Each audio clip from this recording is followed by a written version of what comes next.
do Agile aqui então, né? O barulho do motor tava fazendo, o motor aquecendo, fazendo uma ronqueira feia, né? Aí a gente chegou na conclusão aqui de que o barulho representava ser nessa região aqui de bomba d'água, né? Até tem que dar uma olhada nesse alternador também, ver se não tá roncando. Mas o alternador não. Agora a gente tirou ali a bomba d'água e aqui a gente constata bem mesmo na bomba d'água, né? O estado que ela tava. Aí.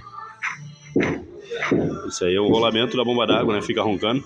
E ele realmente dava um barulho bem feio nessa região aqui. Então, obviamente já foi direto já, né? Tirou a bomba d'água já. Constata agora mesmo que realmente ela tá fazendo barulho. Aqui a gente teve que desmontar tudo aqui, então nós já vamos substituir também agora a correia dentária e o tensor também, né? Faz parte do mesmo sincronismo. O estado da correia aqui, ó. Essa correia até parece que andou pegando alguma contaminação de óleo, alguma coisa assim. Tá?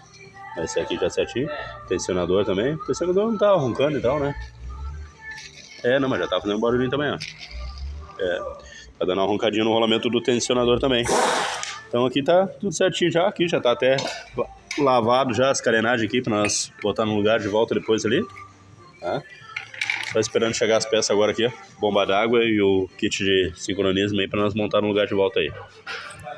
Barulho então, né? Um ronco, dá um barulho estranho, como se fosse alguma coisa tipo de rolamento de embreagem. O rolamento, né? Rolamento roncando, dá uns barulhos estranhos. Tocou, resolveu o problema. Aqui também, às vezes, também tem que cuidar que pode ser o alternador, como também pode ser as polias, né? As poliazinhas que toca da correia auxiliar também faz barulho também. Bomba de água, né? Compressor do ar-condicionado. Tudo isso faz barulho de rolamento, ronca aqui, né? Ainda mais esses carros aí andaram pegando água, né? Não necessariamente é da enchente, mas pega água, bastante água aí, né? Principalmente da chuva aí.